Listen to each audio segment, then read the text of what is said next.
मंच पर उपस्थित सम्मानित नेतागण,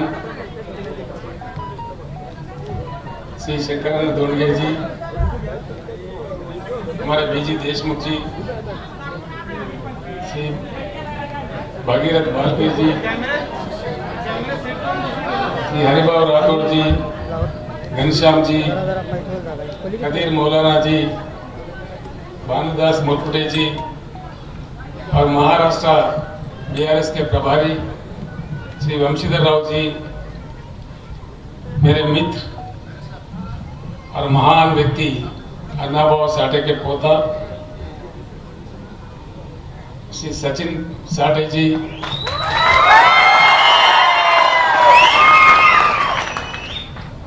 अन्नाभाऊ साठे के जो वारिस है सावित्रीबाई साठे जी, गणेश जी, आज सचिन साठे ने मुझे ऐसा मौका दिया। जीवन में तो बहुत कुछ करते रहते हैं, कई सभा में जाते हैं, कई जगह भाषण भी देते हैं। मैं सबसे पहले यहाँ इस मंच से महाराष्ट्र के पावन धरती को सर झुका के प्रणाम करता हूँ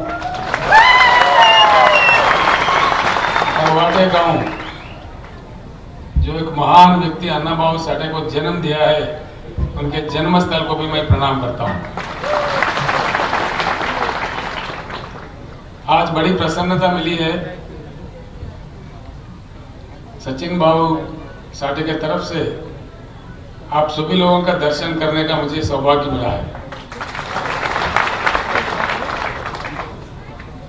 अन्नाभाऊ साठे, उनके जो तड़प, जो कविताएं सारे समाज के लिए, शोषित, पीड़ित, वंचित लोगों के लिए था। सोशलिज्म के तरफ भी उनका रुझान था। संयुक्त महाराष्ट्र के मोर्चा के आगे भी वो चले, बहुत बड़ा सम्मानित कवि भी थे, इसलिए उनको टाइटल दिया गया लोक शायर। ये बहुत कम लोगों को मिलता है। शायर तो कई होते हैं, लेकिन लोक शायर जो लोगों के लिए, खास तौर पर जो वंचित है, पीड़ित है, शोषित है, बॉटम लाइन में है, उनके लिए लिखने वाले, गाने वाले कम होते हैं। लेकिन अन्नाभाऊ साठे ने कभी पीछे नहीं हटा। इसीलिए बड़ी खुशी की बात है, सारे भारत को गर्व की बात है, रशिया जैसा एक महान देश अन्नाभाऊ साठे को पहचाना, लेकिन हिंदुस्तान ने नहीं पहचाना। उन्होंने पहचाना और खास यहाँ के प्रधानमंत्री को इतला करके उनको रशिया पे बुला लिया, सम्मानित किया और ऑल रशिया लाइब्रेरी में आज अन्नाभाऊ साठे का मूर्ति को भी प्रतिष्ठापन किया।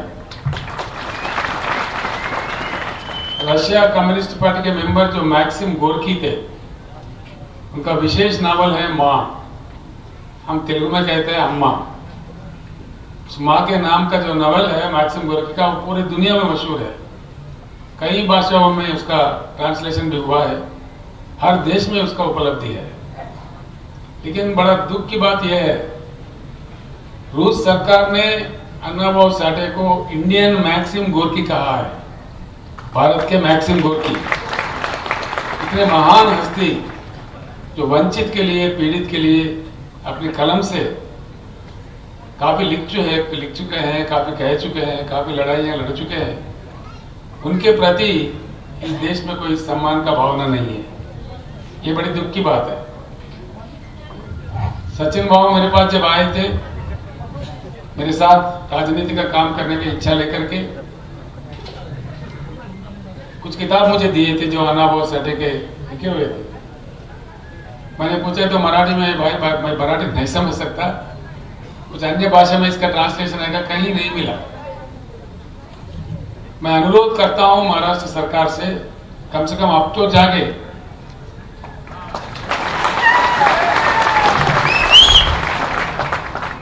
अन्नाभाऊ साठे जिस प्रकार का रचनाएं उन्होंने पेश किया है दुनिया के सामने, देश के सामने, वो किसी एक वर्ग के लिए नहीं होता है, सार्वजनीन होती है, सारी दुनिया के लिए उसमें से ज्ञान मिलता है, एक भारत के लिए नहीं, वो विश्वजनीन सार्वजनीन होते हैं। तो उस चीज को जो भी है मुख्यमंत्री जी शिंदे जी से, उनके मंत्रिमंडल से मैं अनुरोध करता हूं कि कम से कम अभी अन्ना भाऊ साठे के जितने भी रचनाएं हैं उसके पूरी हिंदुस्तान के भाषाओं में ट्रांसलेट करवाए, अंग्रेज में भी ट्रांसलेट करवाए और वो आगे बढ़े ताकि दुनिया को अन्ना भाऊ साठे का गरिमा मालूम हो। और इसके बाद में मातंग समाज, जो हमारे भारत देश का मूल वासियों का समाज है, ये मेरा शब्द नहीं है। मातंग समाज का महत्व और मातंग समाज का परंपरा आज से नहीं है, ये मातंग महामुनि के वंशज है। मातंग महामुनि जब श्यामला देवी के गान गा रहे थे तो माता ने उनके गर्भ में जन्म लिया और उनके लिए महाकवि कालिदास श्यामला देवी का स्तोत्र पाठ करते हुए उन्होंने खुद लिखा है, ये कविता मेरा नहीं है, महाकवि कालिदास कवि का कहा है कि माणिक्य वीणा मुपलालयंतीम मदालसाम मंजुल वाग्विलासाम महेंद्र नीलज्योति कोमलांगीम मातंग कन्याम मनसा स्मरण। ये कालिदास जी का कहना है। यानी कि मातंग समाज का जो प्रतिष्ठा, जो गरिमा, उनके प्रति गौरव, ये भारत का पुराण और इतिहास का ये परंपरा में भी शरीक है। सचिन बाबू साठे जिस प्रकार का मुझे वहां हैदराबाद में भी बताया, अभी मंच पर भी बता रहे थे कि इनका आदर नहीं होता है। अब अन्ना बाबू साठे जैसा महान पुरुष, महान व्यक्तित्व का आदर नहीं होता है तो आपका क्या आदर होगा? होगा ही नहीं। देश ऐसा है हमारा, जब तक हम आवाज उठा के जोर से चिल्लाते नहीं तब कोई सुनने वाला नहीं। देश में देश का आदत ऐसा पड़ गया है। मैं एक बात का एक प्रस्ताव लाना चाहता हूं आप सभा के सामने, अगर सभी सहमत हो आपके तालियों से इसका समर्थन कीजिए। मैं प्रधानमंत्री नरेंद्र मोदी जी से और महाराष्ट्र सरकार से अनुरोध करता हूं, अन्ना भाऊ साठे का रचनाओं का, उनका व्यक्तित्व का प्रतिष्ठा करना,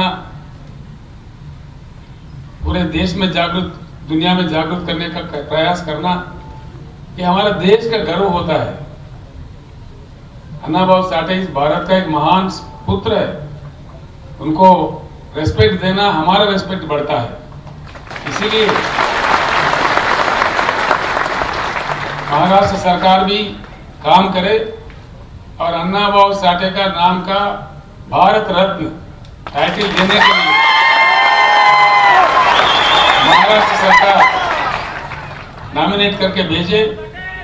और यहाँ के मुख्यमंत्री जी को मैं बता रहा हूं कि हम भी, तेलंगाना सरकार भी अन्ना भाऊ साठे का नाम भेज देते हैं दिल्ली को। मैं खुद भी प्रधानमंत्री को मैं चिट्ठी लिखूंगा, क्योंकि मैं खुद यहाँ आया हूँ, आटे गांव में देख चुका हूँ, आपका जोश भी देख रहा हूँ। इसलिए आपसे प्रार्थना है,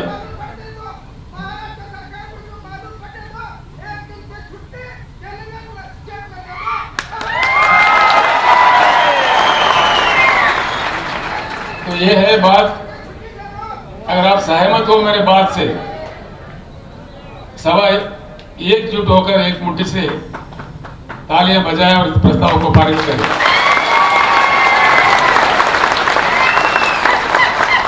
आप लोगों का धन्यवाद।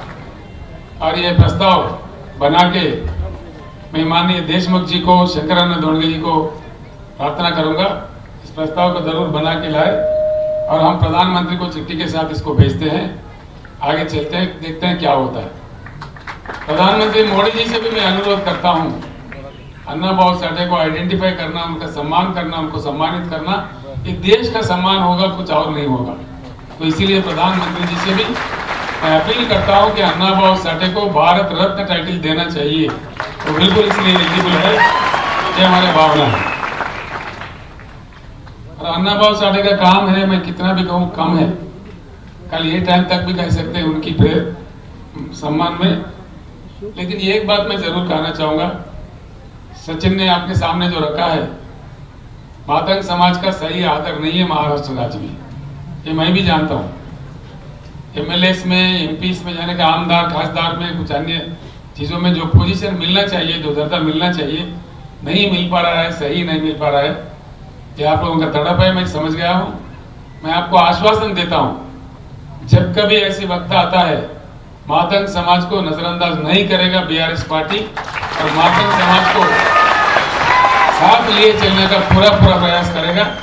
मैं और डिटेल्स सचिन बाबू से ले लूंगा, कहाँ कहाँ किस जगह हम अपने प्रतिनिधि बना सकते हैं, जिनको आमदार खासदार बना सकते हैं, पूरा ले लूंगा।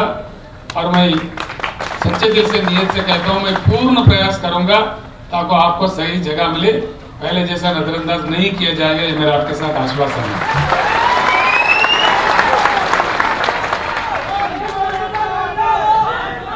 आज इस सभा में आकर आप सभी से मिलने का, आपसे दर्शन करने का मुझे सौभाग्य मिला है। इसके लिए मैं आभारी हूँ सचिन साठे का, जिन्होंने मुझे आमंत्रण दिया है यहाँ आने का। फिर एक बार आप तमाम भाइयों को, बहनों को प्रणाम करते हुए मैं सचिन बाबू साठे को धन्यवाद देते हुए अपने शब्द को समाप्त करता हूँ। जय भीम, जय अन्ना भाऊ साठे, जय महाराष्ट्र, जय भारत, धन्यवाद। एबीपी माझा, उघडा डोळे बघा नीट।